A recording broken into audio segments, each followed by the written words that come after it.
Pemirsa, sampailah kita pada resep soto Betawi, soto yang ditunggu-tunggu dan soto paling populer di Jakarta ini. Nah, bahan-bahannya sebetulnya sangat sederhana sekali, tapi kita menggunakan jeroan. Dan di sini kelihatannya mungkin yang agak sedikit banyak bahannya dibandingkan dengan soto ayam yang tadi saya setelah bikin. Mari kita lihat bahan-bahannya. Bahan-bahannya adalah babat, daging, usus, kemudian paru dari sapi. Nah, kemudian bumbu yang dihaluskan kita mempergunakan kemiri, jintan, bawang merah, ketumbar, dan bumbu kaldu Indofood rasa sapi. Nah, juga sebagai racikannya juga nanti ada daun bawang, daun seledri, bawang goreng, kemudian tomat. Kemudian juga ada kentang dan bumbu yang tidak dihaluskan itu ada daun salam, kayu manis, serai, dan jeruk limau. Dan tidak lupa ketinggalan, kita juga menggunakan emping. Nah, sekarang kita masak aja soto Betawi ini yang seperti saya tunjukkan tadi bahannya dan kita pada proses memasaknya. Nanti kita sudah panaskan santan, kita tumis dulu bumbu yang dihaluskan, kemudian kita rebus jeroan dan daging sapi ke dalam rebusan santan. Oke, kita panaskan Rinnai, kesayangan ibu-ibu semua. Di sini Rinnai mempunyai keunggulan yaitu pematiknya bisa dibesarkan dan dikecilkan yang disebut dengan posisi 5. Nah, seperti itu ya ibu-ibu ya. Kemudian kita tuangkan minyak kesayangan ibu-ibu yang non kolesterol dan keistimewaannya dia mempunyai corong di sini sehingga setelah kita menuangkan kita tarik dia tidak belepetan lagi. Iya, Vilma. Nah, kemudian kita tunggu sampai panas. Kemudian kita rebus di sini jeroan yang terdiri dari babat ke dalam rebusan santan, kemudian daging seperti ini. Kemudian paru-paru dan usus sapinya. Oke, kita rebus sampai dia mendidih dan daging 3/4 empuk ya. Kemudian kita tumis bumbu yang dihaluskan di sini hingga harum dan matang. Dan tidak lupa masukkan serai, kayu manis, daun salam.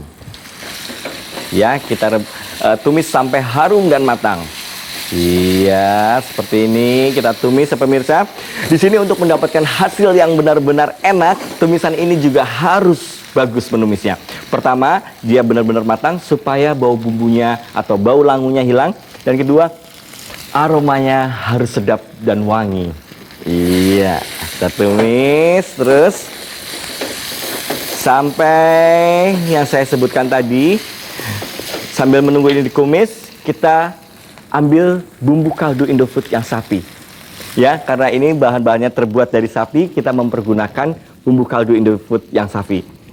Oke, kita buka pembungkusnya. Kemudian kita tuangkan bumbu kaldu Indofoodnya.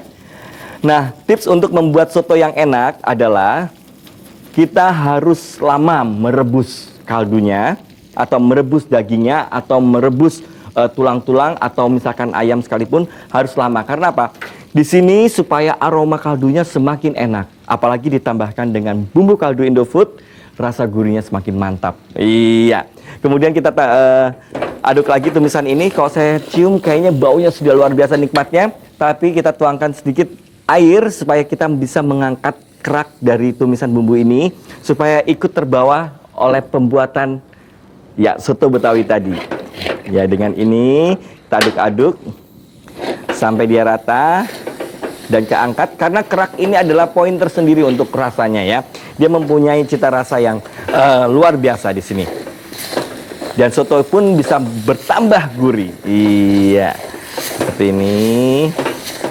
Oke, kalau semua keraknya sudah terangkat, baru sekarang kita tuangkan di dalam rebusan santan. Iya, dan daging-dagingnya ya. Kemudian ada jeroannya seperti ini.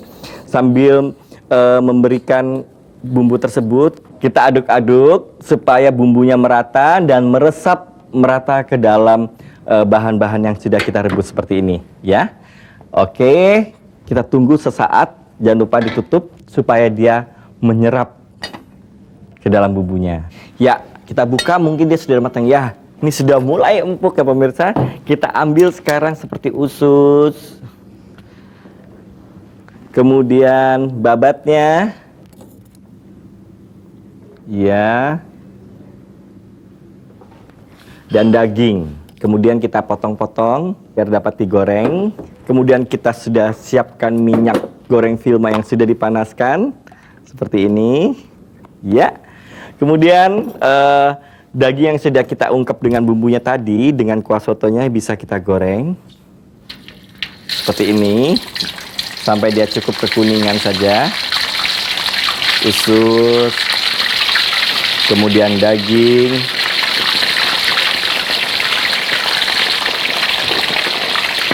Iya. Ya, sambil menunggu menggoreng daging, usus, dan paru, kita membuat racikannya. Nah, ini piring yang saya pergunakan adalah dari Michael Stacy. Walaupun warnanya benar-benar luar biasa di sini, tapi Anda jangan takut, dia tidak terkontaminasi. Karena dia dibakar melebihi 1200 derajat Celcius. Bahkan dia bisa digunakan untuk direbus, dipanggang, dikukus, dan sebagainya. Ya, caranya mudah sekali. Kita ambil kecap manis Indofood, kita taruh di dasar seperti ini. Kemudian kita potong kentang yang sudah digoreng sesuai selera. Ya. Kita masukkan dalam mangkok. Kemudian kita tambahkan dengan tomat yang kita sudah potong-potong juga.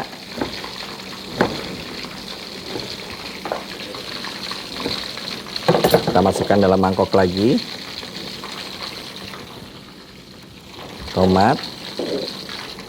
Oke. Nah, kita tinggal menunggu apakah gorengan ini sudah mulai mengering, karena soto Betawi ini ciri khasnya kalau dia kering, gorengan-gorengan ini semakin semaraknya untuk dimakan ya. Ya. Dan saya goreng dengan penggorengan fancy di sini. Dengan penggorengan fancy, apapun tidak menjadi lengket yang digoreng di sini. Karena fancy, penggorengan murni terbuat dari aluminium dan juga dilapis sehingga pori-porinya tertutup rapat dan dia akhirnya menjadi anti lengket. Yang itu disebut dengan sistem anodized ya. Kemudian kita potong ini babatnya yang sudah digoreng. Iya.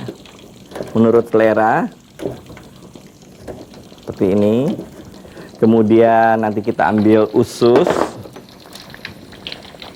yang sudah digoreng juga. Usahakan usus ini juga digoreng dalam keadaan kering. Kemudian paru. Iya. Secukupnya. Oke. Kemudian satu lagi adalah daging. Ya, ini harus hangat-hangat ya, pemirsa, karena kalau tidak hangat-hangat, dia melempem. Maksud saya itu tidak kering, tidak garing. Jadi nanti kalau dicampurkan dengan kaldunya, kurang semarak rasanya ya. Nah, seperti ini. Kemudian racikan ini kita masukkan ke dalam mangkok. Seperti ini. Masukkan dalam mangkok.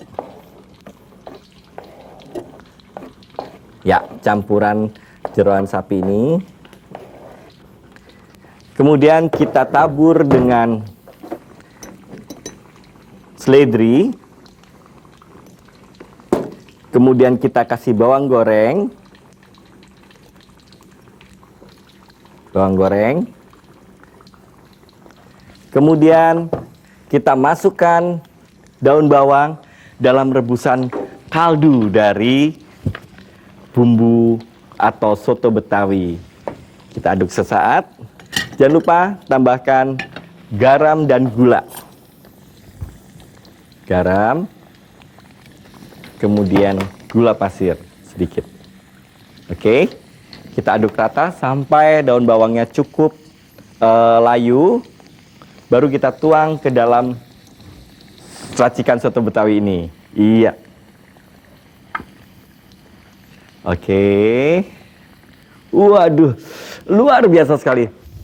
Aromanya enak sekali. Dan terakhir, sebelum kita hidangkan, kita berikan jeruk limau. Nah, jeruk limaunya kita berikan. Supaya bijinya tidak masuk, Anda bisa menekan di atas pisau seperti ini. Ya, baru soto Betawi ini disajikan. Luar biasa enaknya. Sedap.